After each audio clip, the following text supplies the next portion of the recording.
100%. Did everybody understand what she said? Okay. The thing is, again, באמת, not to sidetrack again too much, the point is that every good thing that a person does goes into account and he doesn't lose it ever. A person doesn't have to have a long beard and a yarmulke and to pray 3 times a day that his good acts are going to be counted. A person can be completely not observant and give charity and have Ahavat Israel and be an amazing husband and be an amazing father, an amazing employer, etc., etc., etc. The good deeds that that person does is his forever. Not only that a lot of people think that if I now did a lot of mitzvot and then I did something bad, that my mitzvot are being taken away. No, if I elevated a certain spark, that's it, it's done. It goes to my spiritual bank. It's never going to be taken away. That's that a lot of times I tell people, a lot of people tell me, I'll give you a story. There was once a young man that came to one of my lectures and he got very inspired. And then one day he started coming to more classes and then finally started coming every morning to pray with us. And one morning he didn't show up. And I called him, I told him, what happened? Are you sick? So he told me, no, I had enough with this whole thing. I told him, what? He's like, that's it, I'm done with this. I feel like a hypocrite. I told him, well, I don't understand what you're saying. He's like, you know what I did last night? I told him, I don't care what you did last night. So he told me, I'll tell you what I did last night. I went to a party. I said, okay, fine. He said, you know what I did yesterday? I told him, I don't care what you did. He's like, I'll tell you what I did. I met a girl, and I did this, and I did that, and he told me I did all the sins in the book. And you think I have the chutzpah today in the morning to wake up and show up in the shul and to put tefillin on me? I feel like a hypocrite. I told him, what does one have to do with the other? So what if yesterday you did a bad sin? Who gives you a discount not to show up this morning in shul and pray? Who gives you the exemption not to put tefillin on today? The fact that you did yesterday a sin? Who cares? What's the connection? When you show up in the morning to pray, you know how many positive mitzvot you do? You put tefillin on. These are 2 positive mitzvot. One for the head, one for the hand. Then you put tzitzit on. That's another mitzvah. These are all mitzvot from the Torah. Then you say Shema Yisrael. That's a mitzvah from the Torah. Then you pray. Another mitzvah. You give charity. Another mitzvah. You learn a little bit of Torah. Another mitzvah. You're willing to give all this up because yesterday you did a bad act? Ma kesher. What's the connection? So wake up in the morning, do tshuva, Bezrat Hashem, Hashem will forgive you. Go to the mikveh and move on. You willing to lose out here because yesterday you did something bad here? There's no connection. Exactly like you said. The fact that yesterday you were separated from Hashem, you did the opposite of Hashem's will, doesn't let you go from today doing a mitzvah. There's no connection to each other. And I told him, imagine Chas v'Shalom, today is the day that you have to go up to Shamayim. So you're going to come up to Shamayim with a bucket full of sins, right? So at least be smart and come with a barrel full of mitzvot. That you have much more mitzvot. We're all human. Nobody's here at Tzadik. We're all going to come up to Shamayim. We all have with us a lot of bad things. Each one has bad things in their department.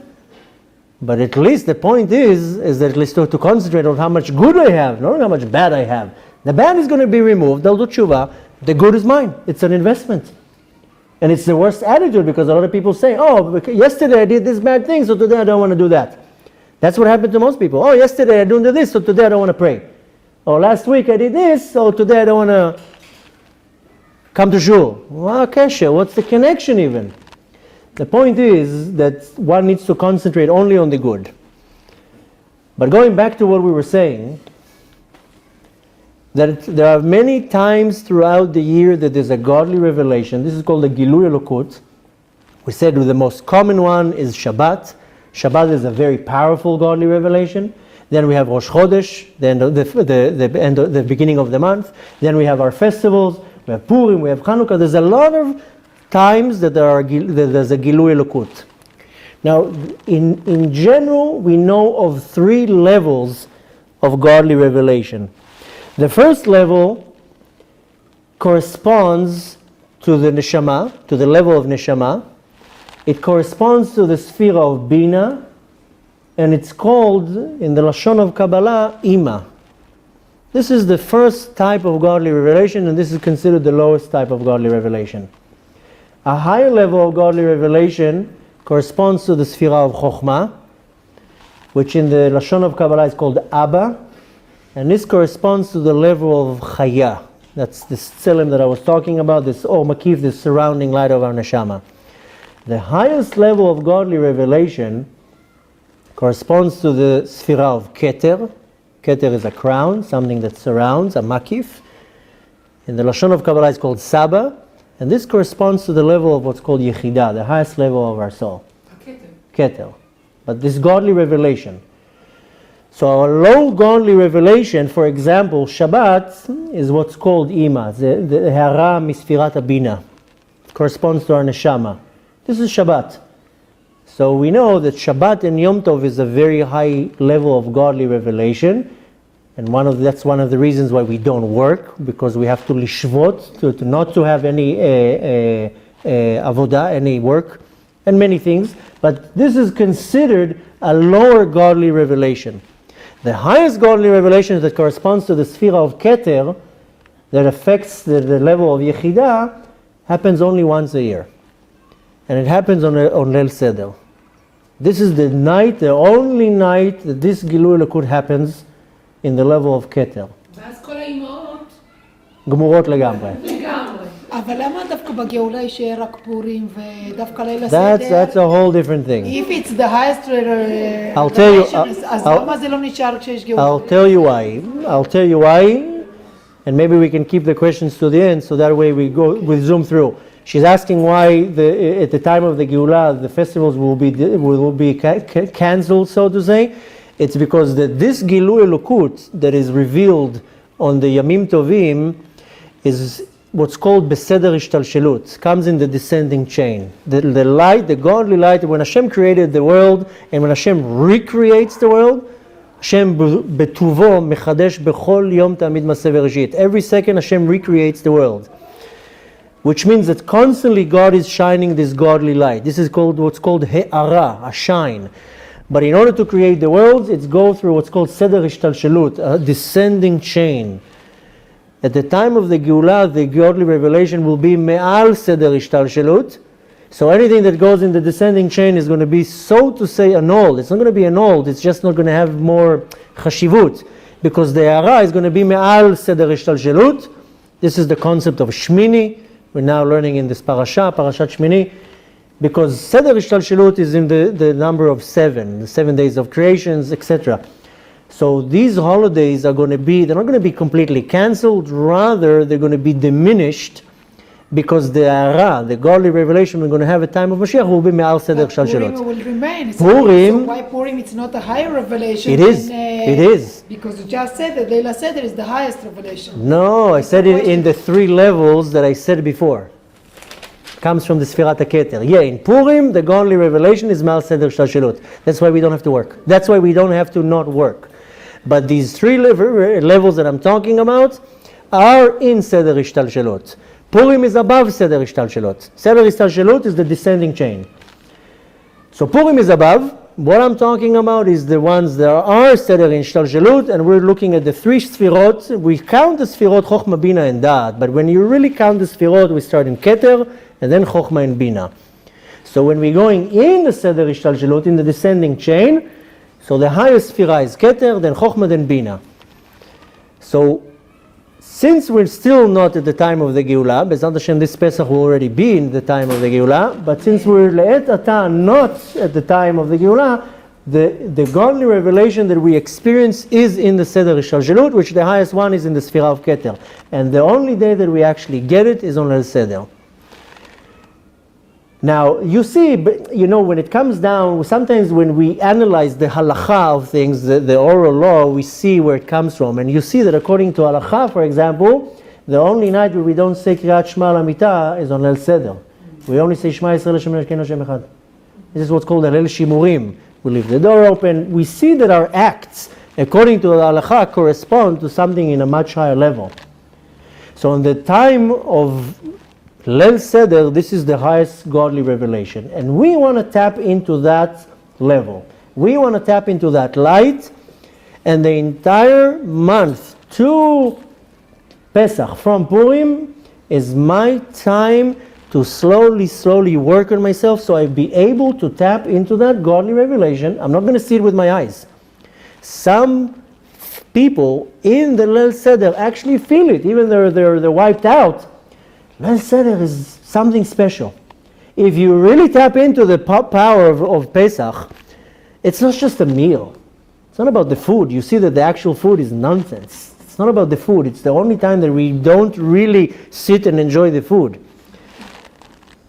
The point is that most people don't feel it, but the fact is that if you just sit around the table and you do what you're supposed to do, that's it. You tapped into this godly revelation. Now, what is this godly revelation? What is this Gilui Elokut? It's a power that allows me once a year to break out of my Mitzrayim, to break this klippah. This is when it actually happened.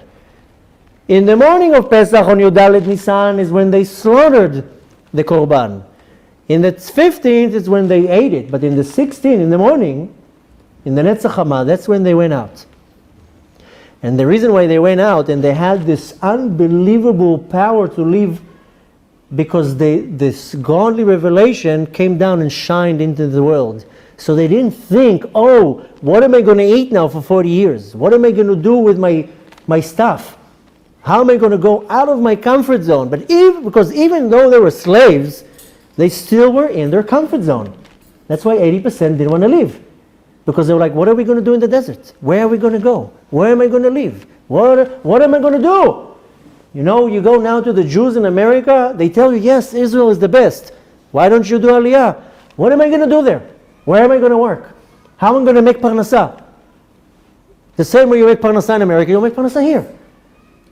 What I said before, that we are trapped in this klippah that we can't break out of our comfort zone.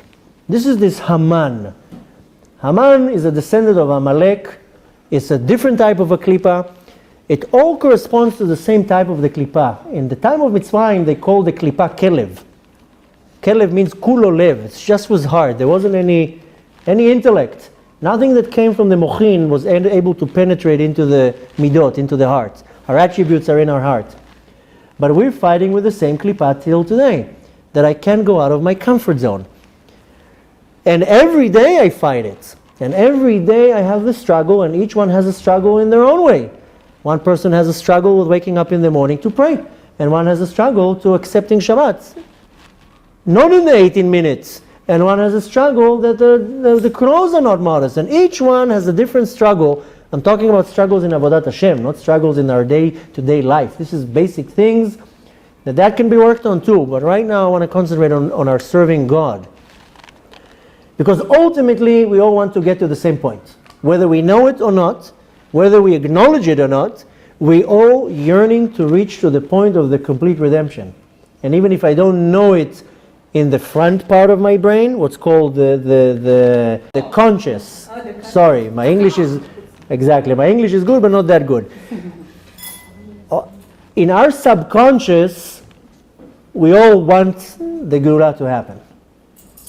The point is that in our conscious, we don't really realize it. Very few people really want the Geulah to come. Very few people wake up in the morning and they open the window to see if Mashiach is here, or they check their phone to see if they got the tweet that Mashiach came. Most people are trapped in their own life, and they really don't bring it out, the koach, the desire that I want the redemption to happen. The Rabbi says that the Geulah is already here, you just need to open your eyes. Exactly. We are already living in the time of the Geulah. We already passed all the stages. We already went through Chevlei Mashiach. We're done with that. We're in a very advanced time already of the Geulah. The Geulah already started. The fact that we don't have Mashiach Bapol, action, that's a wonder. Nobody understands why. But the reality is that Chevlei Mashiach started in the Holocaust. That's when it started. We're over that already. We finished with Chevlei Mashiach. What we're going now is just the tinofet, the dirt. This is a total different topic. But what I'm saying is that we're all trapped in this klippah that I can't go out of my comfort zone. I can't break through And the power to break through is to leave this Mitzrayim happens on Leil Seder. And this is the time that I can tap into it to carry this power throughout the year. This is the day. Now what do I have to do to actually be prepared for that? So what do we do in nature? We scrub. And we clean. And we take everything out of the closet, like as if somebody eats in the closet. And all sorts of weird things. You know, people go fanatic on the cleaning of Pesach, which really, when you think of it, how much chametz is in the toilet, or in the garage, or in my last compartment in my closet? Okay, so it's a time of year that you want to make a general cleaning. But the reality is that how do we prepare for Pesach? We clean. Chametz represents my ego, my yeshut, my me. The ultimate opposite of chametz is matzah. Matzah, we see that in the physical world, bread, it inflates, it grows. And matzah, doesn't matter what you're going to do to it, it stays flat, it's tasteless, and it's nothing. This is the ultimate opposite of chametz. Chametz is my yeshut, my ego. The easiest way to say it is I have an ego. We all have an ego. Our ego is our biggest problem. A person that doesn't have an ego is in a very high level. He's already ready to receive this godly revelation. The more that I want to get closer to God, I have to diminish myself. I have to make myself smaller and smaller and smaller. The more I diminish myself, the more I become a worthy vessel to accept this godly light that Hashem wants to give to me. זה אומר שלנשים יש יותר אגו מגברים? No, has nothing to do with it. אלה שמנקות. God- Even though that the women are the one who clean, first of all, I know many men that clean, and and I can tell you that in my house and in many other houses, maybe the scrubbing of the floor the women do, but the real cleaning, the kashering of the oven and kashering the tabletops, and that's the men do, the real scrubbing. We're not going to go now into who's cleaning more. The point is, I don't know who has more egos. Some men have huge egos, some women, that's not the point. The point is that we all have egos. And my ego is my biggest stumbling block. And the more I want to get closer to Hashem, the more I have to diminish myself. And Hashem tells us in the physical world, you want to get this godly revelation and start cleaning. But cleaning is not scrubbing the floors. Cleaning is going inside of me and starting to getting the chametz out of me. Starting to getting out of this ego out of me. Now the ego is not about necessarily that, oh, I'm so great. That's one ego, problem of the ego. The main cleaning of the chametz is the dirt that's inside of me. And it's all these midot that are inside of me that bring all these negative attributes. Anger and jealousy and animosity and holding grudge and hate and all these things that I have inside of me. And in order for me to really come to the point that on Erev Pesach I'm clean, that I burned my chametz, that's it, I didn't leave anything. Yes, we do physical things. The physical things are just to cause us to reflect and do the spiritual things. So while I'm scrubbing the floor, what has to go in my mind is, wait a minute, let me scrub right now the midah, the attribute of jealousy. Why do I have to be jealous? Because they have a bigger house, they have a bigger car. Who cares? Jealousy is one of the worst things a person can carry inside of him. Jealousy is basically lo tachmod. But a lot of people interpret it that jealousy is also not enough. You need to commit adultery. Why you want to take something that doesn't belong to you? Why are you looking at something that somebody else owns it and you want it? Jealousy is one of the worst things that one can carry inside of himself. And then comes anger. Why should I be angry at anything? And why should I have hate? And why should I judge another person because he did like this and like that? And all these things, these are the chametz that's in me. And where does it come from? Only from ego. Because if I don't have an ego, any person in my eyes is going to be a perfect human being. There's a great question. There's a great question. What's a real tzaddik? What's a real tzaddik? The one who does mitzvot all day long and learns Torah? No. The real tzaddik is a person, an individual, that everybody in his eyes are in the same level. He loves the wicked person the same way that he loves the righteous person. אז זה תמיד Excuse me? תמים. Can. A real tzaddik can see the most wicked person that does the worst things and look and be like, wow, what an amazing neshama he has. You know the famous story with Levi Yitzchak from Bardichov, who's considered the synagogue, the defense attorney of Am Yisrael. One time he walks on Shabbat and he sees a Jew smoking. And he tells him, dear Jew, you know it's Shabbat today? He's like, yeah. And he's like, you know you're not allowed to light fire on Shabbat. He's like, I know. So you know you can't smoke on Shabbat. He's like, I know.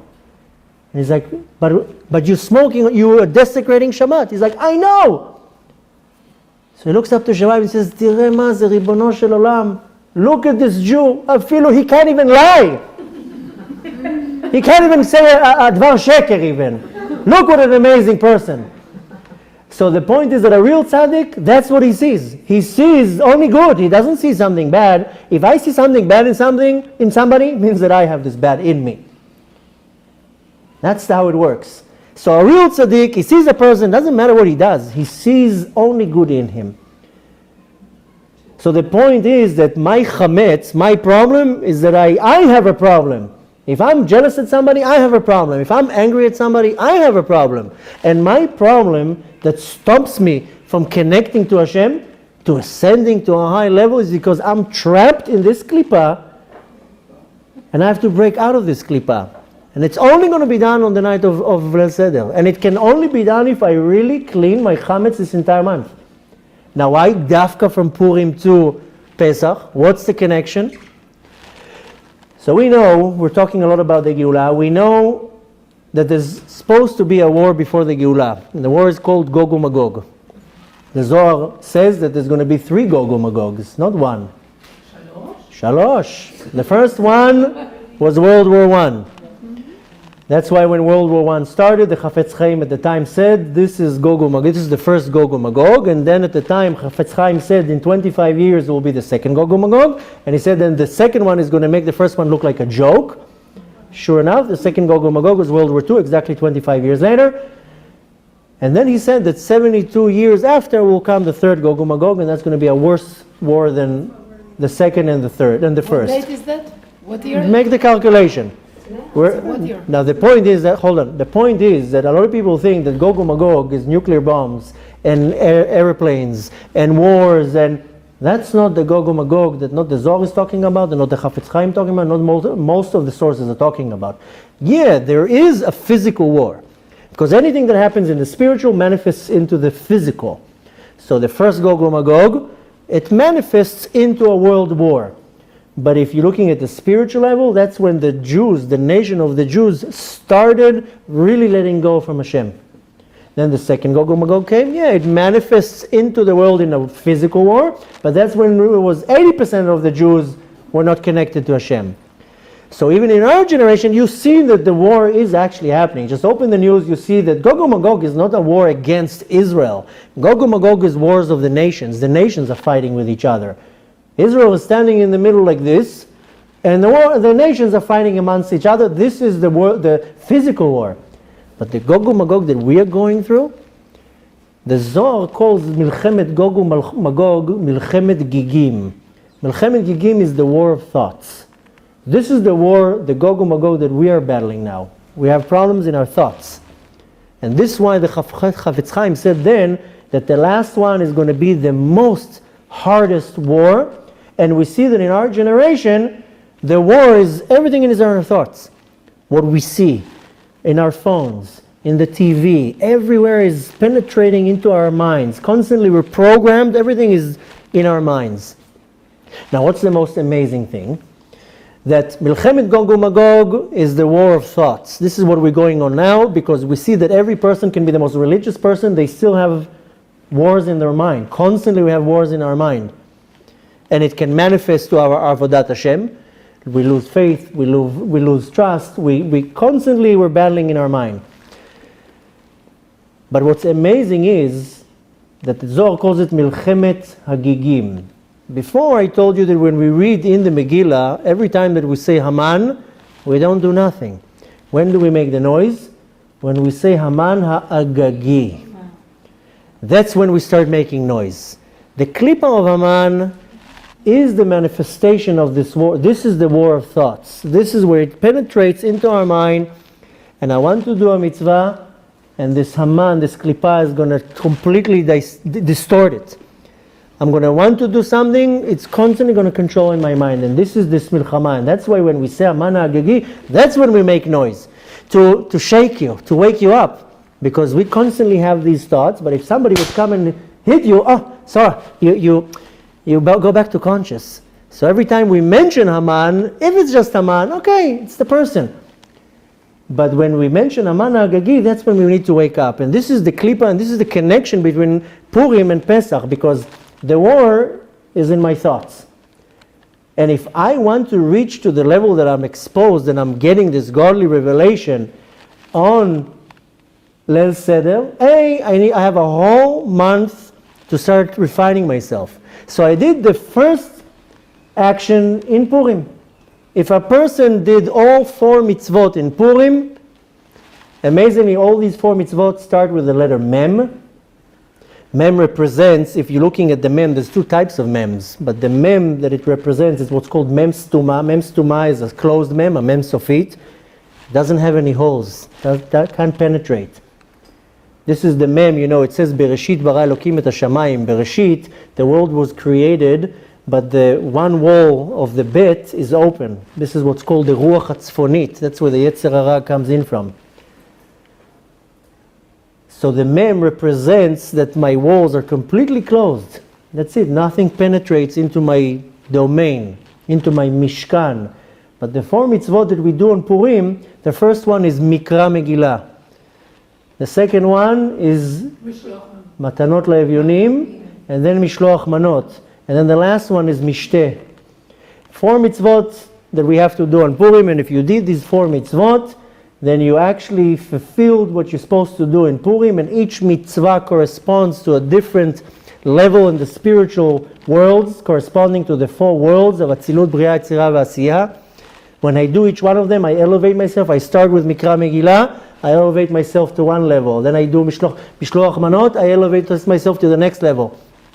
You see that the main mitzvot that I do here, they have to do with one major thing. And all these mitzvot, Matanot LeEvyonim, charity, and Mishloach Manot, and Mishteh, it's all boils down to one act. And this act is called Ahavat Israel. Now, before I was talking about the godly revelations that we have, we're about to finish. Sorry. That's okay. Before we talked about the 3 levels of the Gilui Elokut, there are 3 loves that our sages teach us. The first one is called Ahavat Torah. This corresponds to the lowest level of godly revelation. That some type of person, you see that a person can be not so connected to Torah.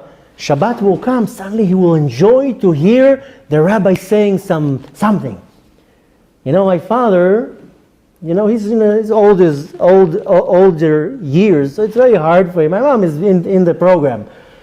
But my father is very slow till he gets, every little thing for him is a big struggle. And every time I tell him, maybe take on yourself another mitzvah. So he has a very good excuse. He keeps telling me, I have you. I'll go up to Shamayim, I have protectia, I'll tell them you're my son. It's okay. He's right. He's right. That's why I tell him, you're right to a certain point. The point, why am I saying my father? Because comes Erev Shabbat, he tunes into some station that he hears a certain rabbi saying a drasha. He's like, that's the highlight of my day. A person is not immersed in Torah the whole week. Suddenly on Erev Shabbat, he wants to hear a drasha about the Torah. So the Gilui Elokut that comes on Shabbat arouses in us the love of Ahavat Torah. That you see many people, they're not religious, they're not observant. You pull them from the street on Shabbat to a shul, they enjoy it. The second godly revelation corresponds to a different type of love that is called Ahavat Hashem. This is the godly revelation that I said comes from the Sfirat HaChokhmah, corresponds to the Neshama level of the Chaya. Ahavat Hashem, that suddenly a person gets love to Hashem. We don't really meditate all day long how much we love Hashem. When we get the $1 million check, then I remember how much I love my God. So, but in a day-to-day, base, I don't really think how much I love my God. But when certain auspicious times, and these usually happens on the festivals, if it's Sukkot, then I get aroused with this Ahavat Hashem, that I want to do more. But the highest level of the godly revelation that I said that comes from Sfirat HaKeter corresponds to Yechidah, that arouses in me a certain love that is called Ahavat Israel. The only way for me to reach this level is to get this godly revelation. Our only way to get the Geulah faster than what we want is only by Ahavat Israel. The only reason why we don't have the Geulah is because we don't have Ahavat Israel. The first Beit HaMikdash was destroyed because of idol worship, bloodshed, and forbidden relations. Gilui Arayot, Shfichut Damim, Avodah Zarah. Since the sin was revealed, then the time of the exile was revealed, so we went out to exile for 70 years. The second that we left Yerushalayim, there was a prophecy that they're going to be out in Galut for 70 years. 67 years later happened the story with Purim. 3 years later they were back in Yerushalayim. That's it. The second Beit HaMikdash was destroyed because of one sin. Sinat Chinam. Now since the sin was not revealed, because I can smile at you all day long, but in my heart I can hate you, since the sin is not revealed, that the length of the exile is not revealed. Once we're going to correct this problem of Sinat Chinam, on the spot Mashiach can come. Because we already completed everything. We're ready for the Geulah. The Geulah is ready, everything is set. We have enough mitzvot. The quota of mitzvot that we had to do, we have enough of it. We have enough Jews that are keeping Torah and mitzvot to receive Mashiach. We don't need the entire nation of the Jews to keep Torah and mitzvot, even though we want to. The Zohar says we only need a knish tachada, one group of people that keeps Torah and mitzvot. It's going to be enough to fulfill for everybody. But we're lacking one thing. We're lacking this Ahavat Israel. And this is the main problem that we have that stops us from having the Geulah. If now, hypothetically, you would take all the Jews together and tell them, let's love each other for one day, that's it, the Geulah is here. So, tying the knot all together, then we see that in less than a month, we have an opportunity to win the Mega Million jackpot. To tap in to a godly revelation that comes once a year, that allows me to break out of my Mitzrayim, out of my limitation, and I can carry this power for the rest of the year. And all I need to do is 1 month. I just have to meditate on how am I cleaning. Yeah, I want to clean my house, but I also have to clean my inner domain.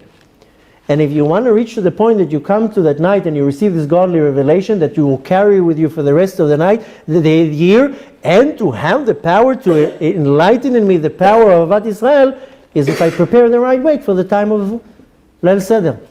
And every day now in this month I have to work on myself, and every day I'll choose. Okay, today I'm going to choose on really reflecting on why am I getting upset all the time. And tomorrow I'm going to work on myself, why do I lose my patience? And every day I can work on something. And the more that I refine myself, first of all, what's called Bederech HaTeva, in this world, then my entire surrounding gets benefit. If I'm a much better person, then my wife enjoys it, and my kids enjoy it, and my neighbors enjoy it, and everybody's enjoying it. And I enjoy it. More than that, I get to get connected more to my source. But the point is that ultimately we want to bring the Geulah because we don't even know what we're missing. And the only way to bring it is to climb to a level that I have an unconditional love to every other person. Doesn't matter who they are, doesn't matter where they're affiliated, they're religious, they're non-religious, they're Breslev, they're Chabad, it doesn't matter. The problem is that we hate each other because one goes with a hat like this and one goes with a hat like that and one has the pace like that. Who cares? It's nonsense. Hashem doesn't care what I wear. Hashem cares what's inside of me. And the problem is that one of our main problems is this yeshut, this chametz, that every person that I look at, I have a problem with them. Why is she saying this? Why is she dressed like that? Why is she said like this? It doesn't matter. The problem is in me. It's my yeshut, it's my ego, and it's my chametz that I have to clear. And I'll tell you one story and then we can finish and then we can do some questions and answers. There's a story that a Jew sent a letter once to the Lubavitcher Rebbe. And in the letter, he wrote to the Rebbe, I need the Rebbe's help. And the letter went, I am depressed. I can't wake up in the morning. I don't have koach to do anything. I am upset at the world. I am this, I am that. I need the Rebbe's help.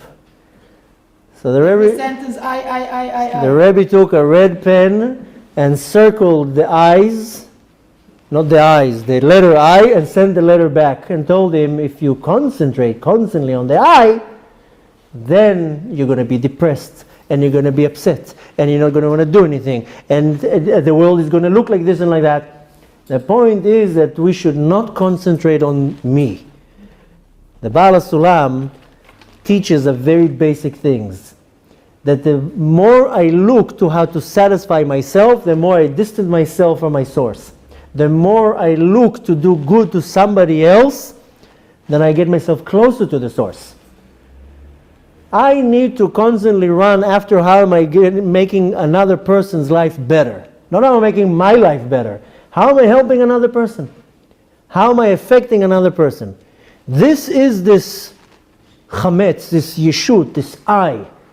And we see that in our generation, this klipa is so powerful that everything is an iPhone, iPad, iMac, everything is I. Just give it to me. This is the concept of Pesach, is to annulling this I. That's what I said in the beginning, that Haman was the leumatze, to oppose Mordechai. Mordechai was the ultimate bitul, the ultimate nothing. He was the tzaddik of the generation. Haman was the complete opposite. He didn't want to. He didn't understand why Mordechai is not bowing to him. Mordechai was able to annul Haman. You know, Haman wanted to hang Mordechai on a tree that was 50 amot high. You know, it's 50 amot, it's like a 17-meter building. It's like a 7-8 floor building. Why so high? Can't you just hang it on a regular pole? Haman knew that if he will bring Mordechai to the Sha'ar Hanun, to this 50th gate of impurity, he will be able to control the power of Kedusha that is totally batel to Hashem for the rest of the generations. That's why he wanted to hang him on a pole 50 amot high. Haman wanted to hang Mordechai on a pole 50 amah. Why 50 amah? Why couldn't he do it on a 12 amah? There are 50 gates of impurity. In Mitzrayim, the Jews were in 49 gates of impurity. If they would go into the 50th gates of impurity, they would not be able to leave Mitzrayim. 50 shari tumah. Haman wanted to take Mordechai and bring him to the 50th gates of impurity. Therefore, he takes the ultimate bitul to Kedusha and he puts him in the most highest level of Tumah, and for the rest of the generations he will be able to la'arog, la'ashmid the Jews. It's not only killing the bodies. Haman was more sophisticated than Hitler. Hitler was, he wanted just to kill the bodies. Haman wanted to kill the root. So the point is that he wanted to hang Mordechai on that level to completely uproot Kedusha from the world. The point is, I'll get you in a second, the point is what we have to take from this short shiur, the point is not to just sit and enjoy the beautiful food and to learn a little bit of Torah. Is what am I applying it to my day-to-day? So my day-to-day, what I need to apply for the next 30 days, is that every day that I'm scrubbing the floor, what am I scrubbing in my heart? What am I scrubbing in my mind? What am I scrubbing inside me to clean my own chametz? That when it comes to the morning of Pesach, I already did my biur chametz. That's it, I'm done with it. I don't have any chametz in me. I don't have any yeshut. I don't have any ego. Now I'm ready to receive this godly revelation that will allow me to reach to the highest level of what's called Ahavat Israel, that I can unconditionally love any person, accept any person, and with this action, Bezrat Hashem, bring the Geulah.